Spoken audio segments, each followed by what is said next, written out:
Hello, my name is Jason Newman. I am the creator of Isles of Sea and Sky, as well as a small game called Triga. My studio is Cicada Games. Today,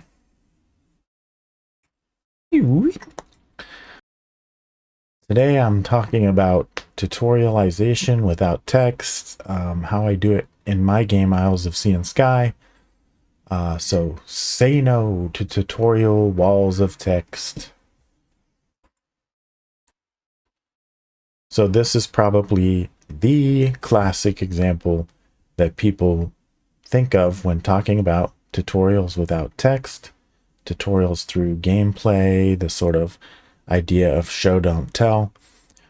So we can see on the left, when you start out in Super Mario Bros, you can't go left. All you can do is go right. So the player is going to go right. They're not going to turn off the game. They're not going to give up.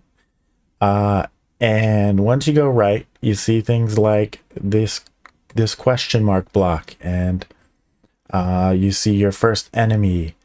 And if you don't jump over the enemy, you die and you have to restart. And if you jump and hit the block, then a coin's going to come out. And if you jump over the enemy, maybe you'll hit that other question mark block and the mushroom will come out.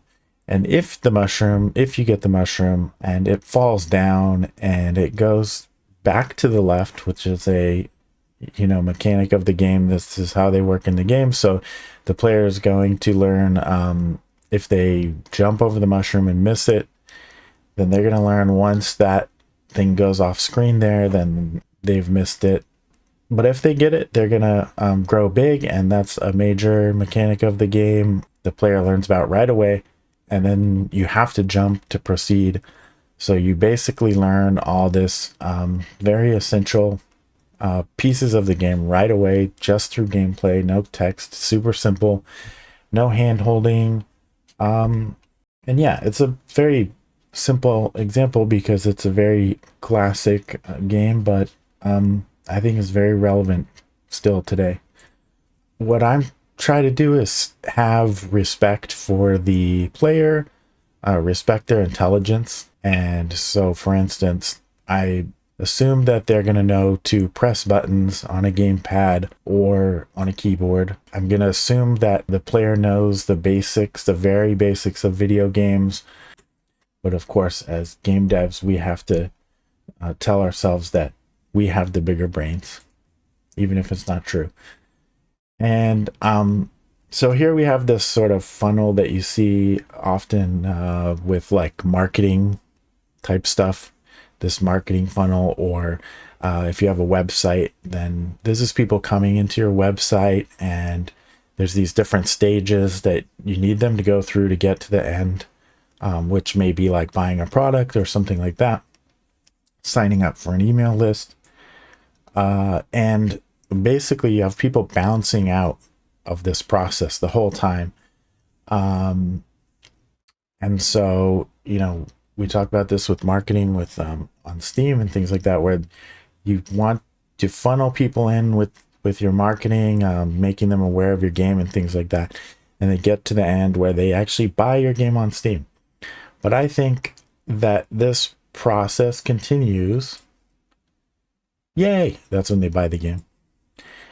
I think this process continues into your game. Your game has a funnel, obviously, where even after people buy your game, or maybe they're trying a demo, playing it for free, whatever, once they start playing, if they're hit with this wall of text, imagine if you went to a website that was like that. It would be insane. You would just immediately bounce off the website.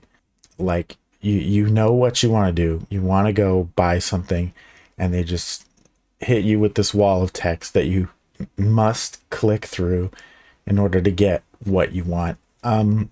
So that's what some people do in games, and a lot of people are just going to immediately bounce off of that. I think you should make your process of getting the player into the game as smooth as possible, just like you would with a website. Yes, makes us sad if we bounce all our players away. And so, you know, textless communication existed for thousands of years. Humans intrinsically understand imagery. It's been around longer than symbolic characters in alphabets. So I think it's like a genetic level understanding. And then you can see how the Latin alphabet evolved from pictograms, like many languages have. And I think the same is true today of video games, where video games have a built-in language that people have come to understand without characters or text. That's sort of natural to many gamers, if not most gamers. So things like you see a crack in the wall, that's very suspicious, and you think maybe I can break it. You know, healing potions, mana potions, they're blue or red. You know, spikes, lava, glowing poison is always green and glowing for some reason. Vines, you probably can climb up them. There's countless examples of this kind of language, and I want to lean into that. It makes communicating and teaching the player your game a lot easier if you can lean into that, because they probably already have this language built into their heads if they've played a lot of games. So now for my own wall of text, what I try to do or keep in my mind when I'm building tutorials and things like that, communicating with the player without text, the most important things are that I need to be consistent, allow for safe experimentation. So I think players, they want to explore and experiment. If you punish them for that, they're not going to trust you. They're not going to be able to learn everything that you want them to. Then that leads into the maintaining a strong player developer trust relationship. So the game works a certain way, and of course you have these aha moments and pleasant surprises and things that are like twists on the expectations, but I don't want to pull the rug out from the player and do something that feels unfair or cheap or like a trick. So I think that's an important part of communication, setting up those kind of expectations. Don't forget the show part of show, don't tell. But also, I think it goes both ways.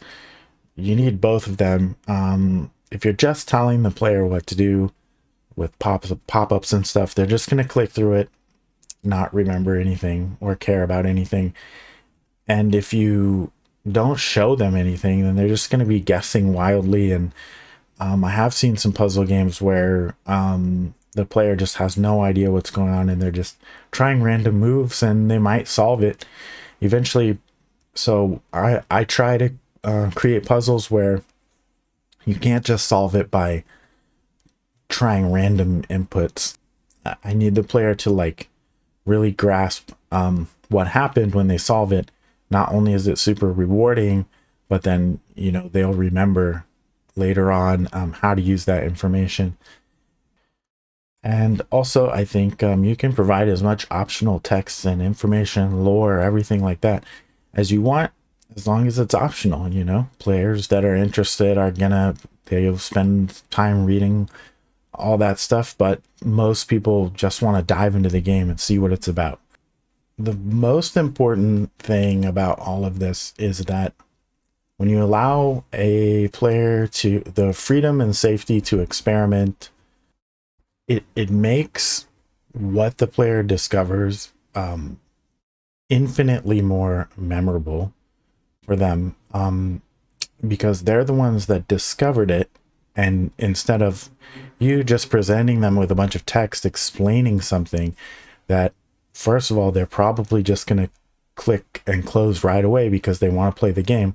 But if they do spend all the time reading it, it's like, you know, just like weird rote memorization of text that you have to think back to later when you're playing, as a way less, it's way more difficult to recall that information, I think, than if you are playing around in a sandbox, or you're forced to learn a mechanic through a puzzle, through solving a puzzle.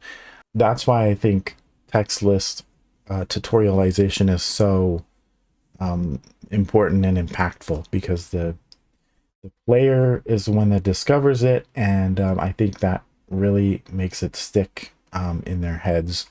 And also, it makes the tutorial actually rewarding. So this is the opening screen of Isles of Sea and Sky. And this is a few iterations that it's gone through over time. So on the top left, it was very straightforward. There was just a button that you needed to press to get through this area and go to the next screen. And to do that, you had to move some blocks around. So you would learn moving blocks around, pressing the button, and then you would learn about this weird pit thing that you had to cover up to move past, which is no longer in the game. The next iteration was moving to these bells you ring, and this stone will, on the right side that's blocking the key, will like sort of evaporate. You can get the key, and then you have to use the key to open the lock, and then you have to push these arrow blocks that will open up the path permanently. And so in order to do anything on this screen, you can run around and push against everything and see what everything does. The only thing that is interactable is the block. So first of all, the player has to learn that this is a block pushing game, and that, you know, blocks move when you push them. So then they'll learn that they have to push this bell. And so basically this kind of tutorialization is, you know, this gated process where the player has to do the mechanic in order to proceed. So the reason that I had to keep iterating on this screen, though, is that that's not necessarily good enough for every player. I saw over time various players that would push the blocks into the wrong, you know, incorrect positions so that the bell was blocked, so they couldn't proceed. So then I added these little arrows.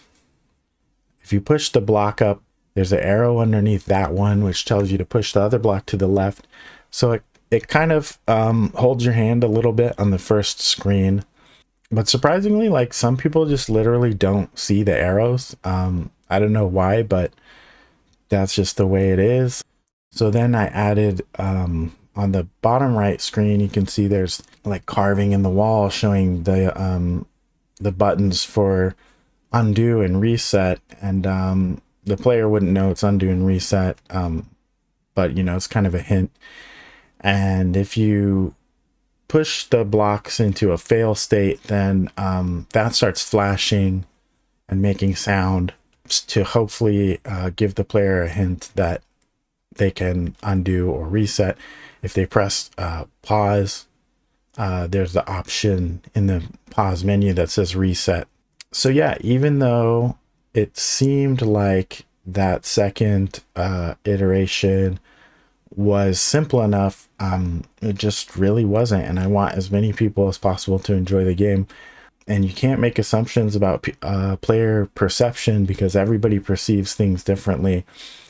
It's interesting because I've seen a lot of really skilled puzzle game fans get stumped on something that was really simple for somebody else who was not into puzzle games, and maybe they couldn't solve the harder puzzles. So it's, everybody's perception is different. So you have to, I think, try to make like a very wide open, approachable funnel into your game loop so that you can get as many people up to speed as possible. Here's a more detailed look at that first room. As you can see, the first room teaches like 5 or 6 mechanics. This is what I was talking about when I said that I try to like respect the intelligence of my players, because I don't think it's necessary to have like a whole screen that teaches the player, oh, you can push a block, and then the player moves on to the next screen, and then the next screen is just ringing a bell, and so on and so forth. All of this initial stuff is so simple that I think it works in one screen. This is a more complex example later in the game where I'm introducing these new mechanics on this new island, these rivers that flow in one direction, how blocks interact with them, a new type of block, which is a water block that does all this weird stuff like float on water and extend rivers. And so there's a lot to teach, and I will show some gameplay explaining how that all works. Something that's important here is how many little puzzles there are in this opening area. By the way, this is like 4 different screens, so it's not like this is all crammed into one screen, but the fact that there's so many little puzzles allows the concepts that the player learns from the introductory basic sort of tutorial action, they're reiterated in other places, so that, you know, to sort of drive it home, give the player practice. And also there's like little twists on the mechanics to make it more fun and interesting. And so when the player arrives here, they must enter these rivers in order to proceed. If you go into this one, you learn that, oh, can't go that way. Go into this one, then you learn that you float down the river in that direction, and you can't change direction or step out of the river. Here you're gonna learn what blocks do the same thing in the river. They can be transported. And then now this is a puzzle, so the player is going to learn about the rivers and the blocks, and get a reward too. So open up this path. That's the basic you know, introduction to these rivers. You can come over to this screen here, and there's a puzzle there. Some players who like to try to explore everything they can in a room before moving on will realize that they can open up this path by solving the puzzle in a different way. So once we have this open, we can clear that out of the way, and then I can clear the blue stone out of the way, and that lets us enter through this path. Push this block to fill this hole, so then we can enter here. Now this is open. Okay, sorry about that. So this might be the first introduction to the water block. If the player did that, all they can do is push up and see that it extends the river, covers that spike pit. Because if you enter without doing that, then you get killed on the spikes. So then, you know, this player can go this way. You have to learn more about these water blocks to proceed this way. If we go back, and let's say that player went left first. If they go up, there's nothing you can do yet, but you can sort of scout out this room here. So they have to go this way or left or right. There's more, you know, interacting with the rivers and the blocks. And again, this is a puzzle, so it's not just like forcing the player to go through some motion that's not fun or interesting. It is a discovery. So the tutorials have these, you know, eureka moments that make them really effective, I think. And then, you know, there's a whole puzzle here. 2 puzzles in this room. This is where you learn a new aspect of the water block, which is that it can float on water, which is important because you need to put a block on that button there. There's a pit in the way. If you try to cross like a normal block, you're gonna fall in the water. But if you push this up and then you think, oh, okay, it can float on water, then I can push it over there. Sweet. And so, and then there's a lot of optional puzzles in Isles of Sea and Sky. So you know, they could try to go for that one, or they can just move on. They can go back to it later. So yeah, I will let's go back to the other side. And here you build like a circuit with the water blocks in the river. So that's another important part of the mechanic on this island. And so yeah, and then you know, here's more water blocks with rivers, and it's just sort of like reiterating. Some of the puzzles are more difficult than others, and so not only is it part of the game with rewards, but it is teaching the player too, because they have to you know, interact with these things to proceed. So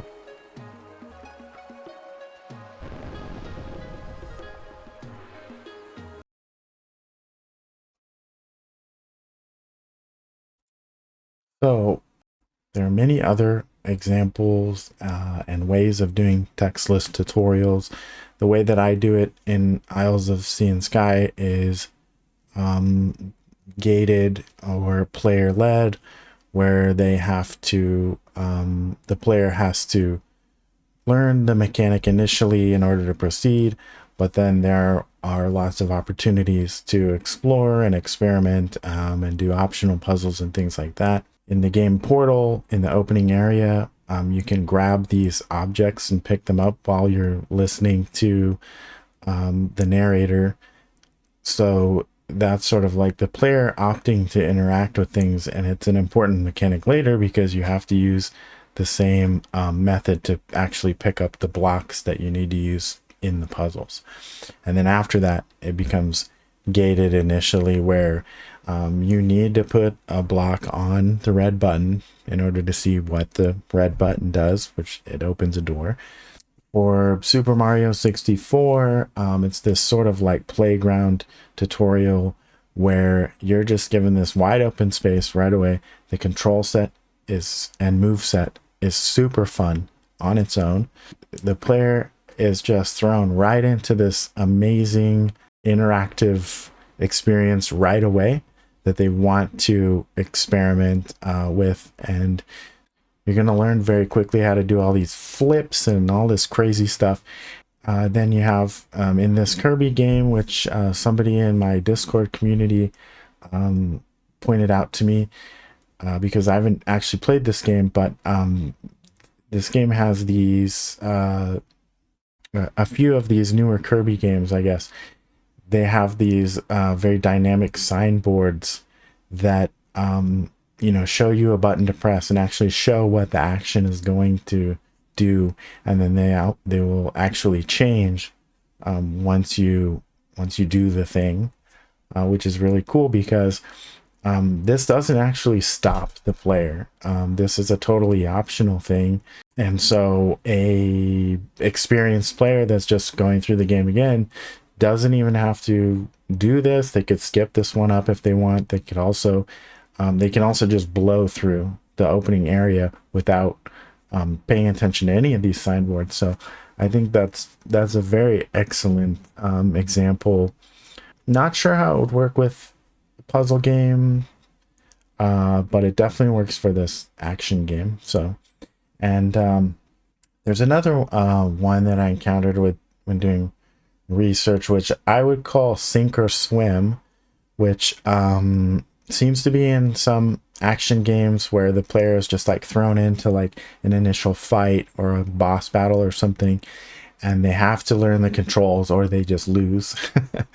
And that's really cool, and I think it works for that type of game. Not sure how it would work with a puzzle game unless it was like an action puzzle game or a Thinky game. But I'm sure there are many more amazing examples, and I would love to hear about them.